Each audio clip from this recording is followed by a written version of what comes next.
Alright, what's up everybody? How you guys doing? We've got the first game here. It says we're in stasis mode or not. It's kind of bugging me. Is this going to stay here the entire time? I think so. Cool. Just great. Alright, anyway. First matchup here is Hatmaster versus CJM21 in the Assassin vs. Assassin tournament. It's all Assassins S tier and below, and only one defense item is allowed. So you can build, say, like a Mark of the Vanguard to start, but then you would have to sell it to buy something like, say, a breastplate. So you're only allowed to have one item, one defense item at a time. Wow, this is very close. Early skirmish here. Hatmaster definitely wants it, but the shell pop from CJM will keep him alive. That's great for Hatmaster, though. He popped the shell. He's just got to be careful. Make sure he uses his own gear when CJM goes in. There it is, but will he still have it anyway? No! Oh my god. Explosive start. Both players going down. First blood going to Hatmaster though, so he grabs himself a nice little bit of gold, but the revenge kill in Duel is worth pretty much almost as much, so it doesn't really equate to too much more for him there. He only has 100 gold lead over him, and both got oh my god. So the thing here is that oh, is he going for it? He went for it. The thing here is that Awilix early game is a monster. A lot of the Assassins early game are monsters. Think of it, Fenrir, Susano, even Rat. But Awilix, above all, in my opinion, is probably the strongest at level 3. She gets 2 points in her 2 and 1 point in either her 1 or her 3. Generally, you do it depending on the situation. And she does so much burst. Okay, Thanatos as well is another one that is debatable. But I don't know. Sometimes I think I'd give it to Awilix. It's definitely, you know, a tough call. She's incredible god. Whether, you know, the absolute strongest or not, she's crazy. And that's really just her early game, though. Like, that level 3 into, like, level 8, and then she starts to fall off a little bit. Once the enemy starts to get protections, she generally has to go an auto-attack build against tankier gods, like the warriors and such. Against gods in general, her late game, she opts to go attack speed. So we'll see how that works in a tournament environment like this, though. I specifically, you know, with that in mind, tried to recognize there are gods that nerf themselves throughout the match. Wow. Like Awilix. Because they have to fight into heavier defense. So then they have to just compromise and try to build something that'll, you know, work against that defense. And so I said, you know, let's see how they can do in a more natural environment, but where there's still at least some protections. They won't run rampant, but there's, you know, there's something there. So one defense item each. We'll see if that changes the game up for CJM at all, but this is a big snowball right now. I mean, he's up 800 gold. Ow. Make that 1,300. God damn. Yeah, the problem here is CJM is constantly just fighting back into Hatmaster here.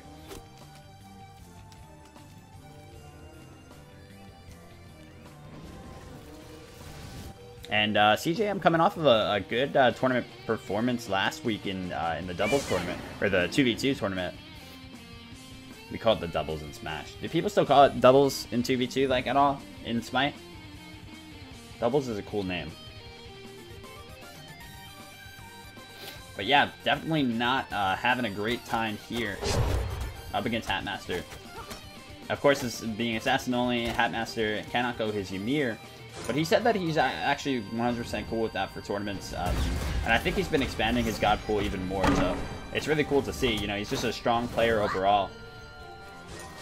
But he has bitten off a little bit more than you could chew here. CJM wants to chase him down. Might have an opportunity if he got his ultimate up. And he did, actually. I'm surprised to not see him try to go harder there. I feel like he really needs the... Yeah, he does need this opportunity. And he does find it. There it is. Wow. Great comeback kill from him. Good of him to realize that that was his time, you know? Like, if there was ever going to be a possibility of a comeback from this man, it was going to come from that play right there. So he did hesitate and almost lost the opportunity, but he actually ended up securing it anyway.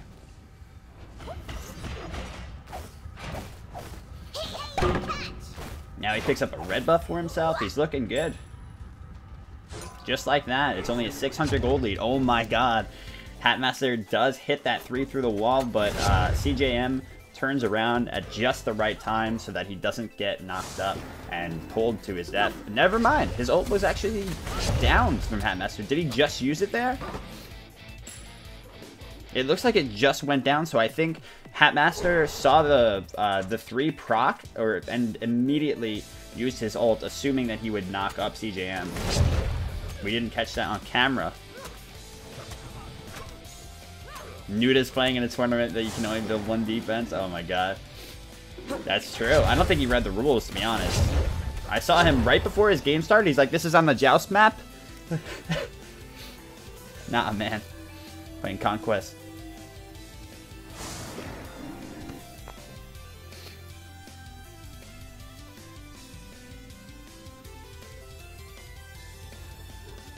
Health is not considered defense for this. For my tournaments, I basically just consider the 1 defense item. I'm sorry. I just consider defense items flat defense. So even if it has it in just the passive, then I won't. Then I'll allow it. Like stone cutting, you can go.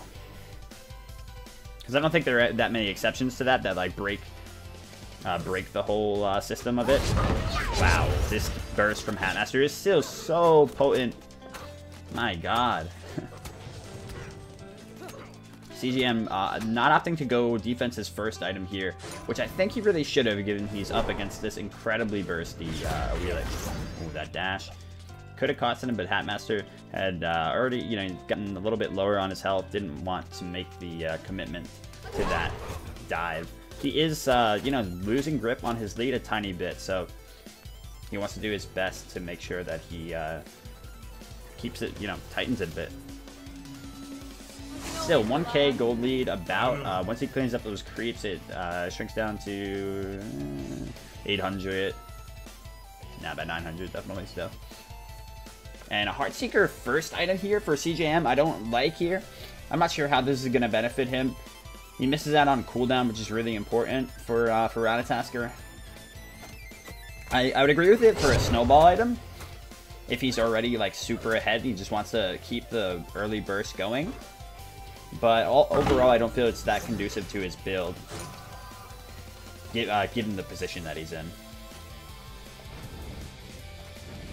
Speaking of stone cutting, it looks like Hatmaster might actually be going for it here. I'm surprised to see him not go for a defense item in this position.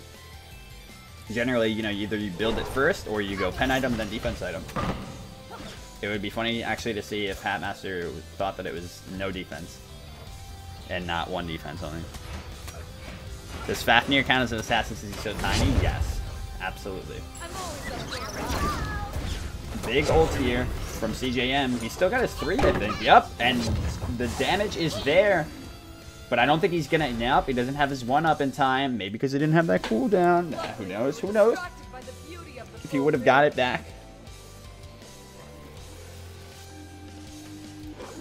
But that's a great escape for Hatmaster. It looked like he was dead there.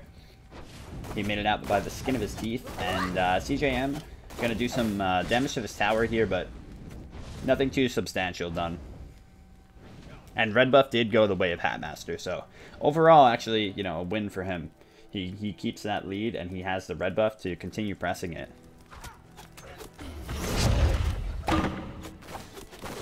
Nice shutdown with that stun. But again, the damage is so real from Hatmaster. Like I said, that's that Awilix early game, and he's, you know, gotten himself to such a position with such a lead that it's extended way further than it should be. He has opted for Bracer here for the second Relic. I think that's definitely a good pickup. A lot of times, Bracer's being overlooked right now. I criminally overlook Bracer when you don't have a natural healing on your god, meaning that your enemy's gonna go, or that your enemy won't go anti-heal. Then you definitely have the option to go that Bracer, and they're not going to really counter it. I mean, the odds are that they won't be able to fit a beat stick in too cleanly. Though in a position like this where you can't go double defense too, on the other side of the coin, CJM maybe does have more room for an anti-heal item. So we'll have to see how it ends up. Because while it's you force them to build the anti-heal item with the bracer. But is that trade-off worth it? You know, is you losing a lot of potency out of your relic worth forcing them to go an anti-heal item instead of something a little bit more optimal? Relic versus the item, I don't know. But this engagement's incredibly close. For me, a lot of times I say relic. That's why. Oh, Hatmaster uses ultimate here so that he's knock-up immune. Very smart. But he used it actually too early. If CJM hit that, he would have had Hatmaster exactly where he wanted him and gotten the kill. That is entirely on CJM, and that's a painful loss. Hatmaster gonna reap the benefits of that one and take down the tower here for sure. Very smart play, like I said, counterplay with the ultimate. Even though it was off the mark, it got CJM intimidated and made him have to, you know, wait. He tried to outwait that ultimate, and then he just missed it. After having waited all that time, build up all that anxiety, and you're just like, I have to hit it now.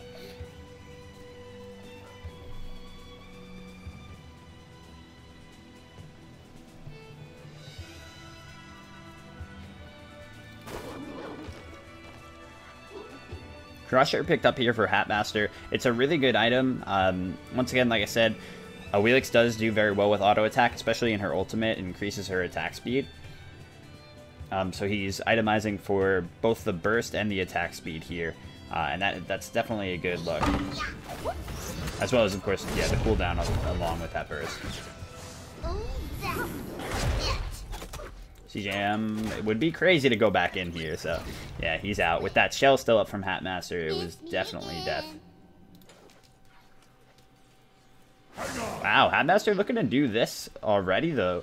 Only 12 minutes into the game, but he's got like nearly a full build already, and he has the Awilix ultimate, and that's really what's going to secure it. Without that, it didn't look like he would have been able to take it. Maybe super close, but just takes it for free. Awilix ult giving her power, that knock-up immunity, and the attack speed there.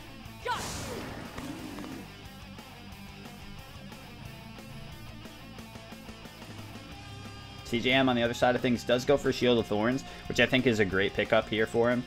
He needs to try to play the defensive game, the counter tactics game. Uh-oh. That is not a great way to start it.